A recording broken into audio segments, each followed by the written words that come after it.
जी आपल्या आसपासची बातमी असेल आपणा सर्वांसाठीची। आपण पाहत आहात 7 मराठी न्यूज।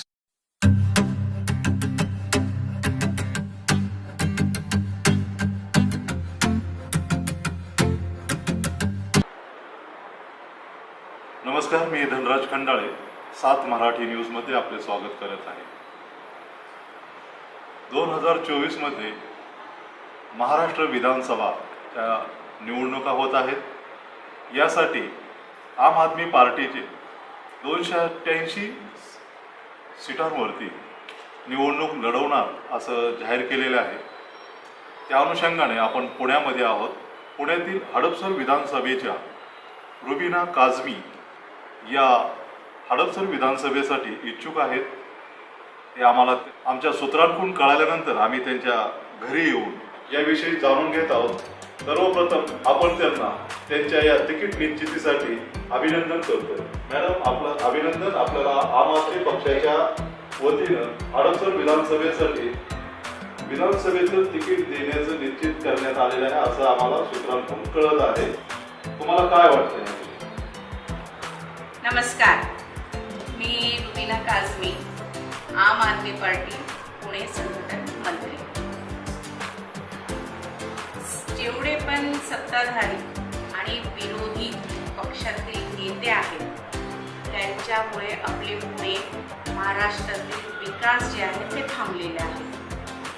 रस्ते, वीज, पाणी यासारखे मूलभूत प्रश्न देखील सोडवले जात नाही। आता संघर्षाशिवाय काही पर्याय नाही। त्यामुळे आम आदमी पक्षाने विधानसभेचे निवडणूक लढण्याचं आणि या रिंगणात उतरण्याचं ठरवलेलं आहे।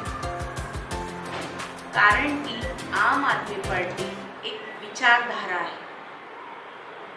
एक विचारधारा, आमच्या पार्टीची जी विचारधारा तेच घेऊन आम्ही ह्या महाराष्ट्रातील सर्व 288 मतदारसंघातून आम्ही निवडणूक लढणार आहोत।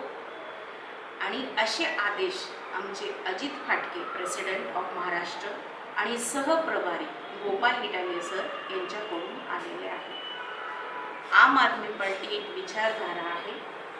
हे आम्ही या लोकांना इथे महाराष्ट्रामध्ये आम आदमी पार्टीला संधी द्या आणि सुविधा घ्या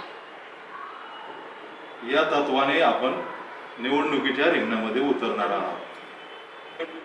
आम आदमी पार्टी महाराष्ट्र विधानसभेसाठी ते 288 जागावरती अकेला चलोरेचे हाक देते असं का वाटलं की बाबा चला 288 सीटावरती आपण लढवू?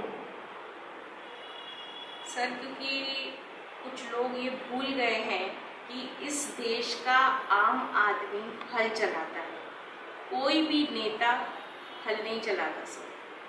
ये आप देखेंगे कि इस देश का आम आदमी कपड़ा बनाता है, नेता आके कपड़ा नहीं बनाता। इस देश का आम आदमी ऑटो चलाता है, कोई भी नेता ऑटो नहीं चलाता सर। इस देश का आम आदमी रिसर्च करता है, लेकिन कोई भी नेता रिसर्च नहीं करता।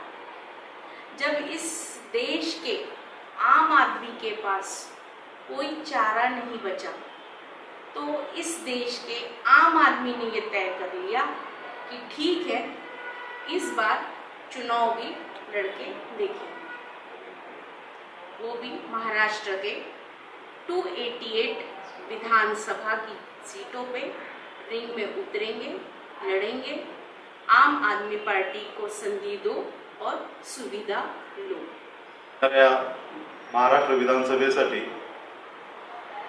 तुम्हाला आणि तुमच्या पक्षाला भरघोस यश मिळो आणि आम आदमी जनतेचं, लोकांच्या हिताचं सरकार महाराष्ट्रात येऊ हीच सदिच्छा देतो। धन्यवाद।